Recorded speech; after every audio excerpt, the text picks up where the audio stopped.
So I thought I'd try and get some video catching up done while Jaden is sleeping in a borrowed ring sling, which I love. Still haven't found the one to fit my dream carrier wish, so still taking a look for one for myself, but he is sleeping in a borrowed ring sling, and I have the tail draped over his head so that movement and stuff won't wake him up. But one of the topics I wanted to catch up on is something that's been sort of eating away at my mind. Something that it seems like a lot of breastfeeding moms, newer, younger, I don't really know what the criteria is for this frame of thought, but they seem to take offense to their babies, quote unquote, using them as a pacifier. And something that I find really ironic about that statement, I was discussing it with an IBCLC I know, which is an international board certified lactation consultant, is that a pacifier is an imitation nipple, as is a bottle. It's an imitation nipple with a bottle attached, because I mean, completely imitating a breast would just be too costly and not really the most effective means to feed the masses, so to speak. But the pacifier itself is nothing more than an imitation nipple. Most of them aren't even good at it. Instead of actually trying to imitate a breast nipple, they try to find the most orthodontic way to not destroy a child's teeth in case they won't give up that artificial nipple before the age of 3. So, silicone and plastic, and on the rare occasion latex, is being used to create this artificial form just because it no longer looks like an actual nipple. I feel like parents think that if their child needs to be quote-unquote pacified, they should have a pacifier that does not resemble the thing that is actually meant to pacify them. And I think something else that breastfeeding moms don't consider is that bottle feeding is hyper efficient, to the point where, and I don't think parents realize this, but first of all, a 4-ounce bottle is the maximum size any parent should own.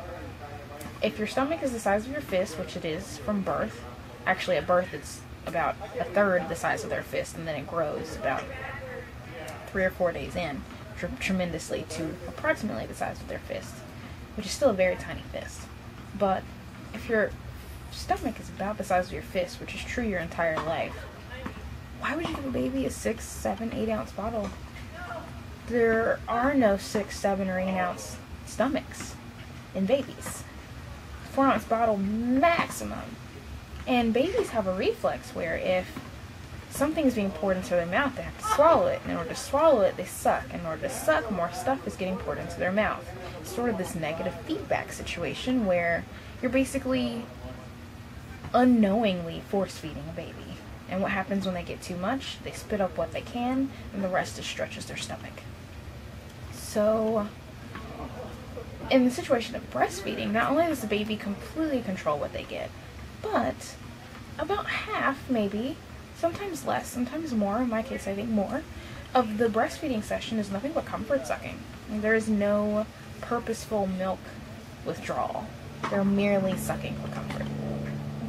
And I think that parents who go into breastfeeding, and so little is commonly known about breastfeeding these days, that they don't realize that. They go into it thinking, I just need to feed my baby, and then my baby needs to be pacified by whatever other means possible in order to get them off with me and into their crib, car seat, holder, bouncer, carrier, whatever, but not on my breast. And I'm going to be honest with you, I'm sure I had it more difficult than some people. If you read my breastfeeding story or listen to my breastfeeding story, I have a video and a blog post. It was tough. It was really tough. And I swear I spent 20 out of every 24 hours breastfeeding. But you know what? He's healthy and chunky and smart, gorgeous, intelligent, awesome little human being. And I gave him what he needed. And we did what we had to get to where we are today. And I know it's not convenient or easy or affordable for every parent to do what we did the way we did, but I think that if you're going to go through with having a child, your first thought in reference to that child should at least be whatever is truly biologically best for them. And I've been saying that a lot lately, I think. Tripping over my words. It's been too long. That we have to do what's biologically best. Certain sleeping habits, certain feeding habits, certain living, teaching, parenting habits, not judging anyone else, but a lot of the things we do as Americans are not what is biologically best or biologically normal for children or for ourselves.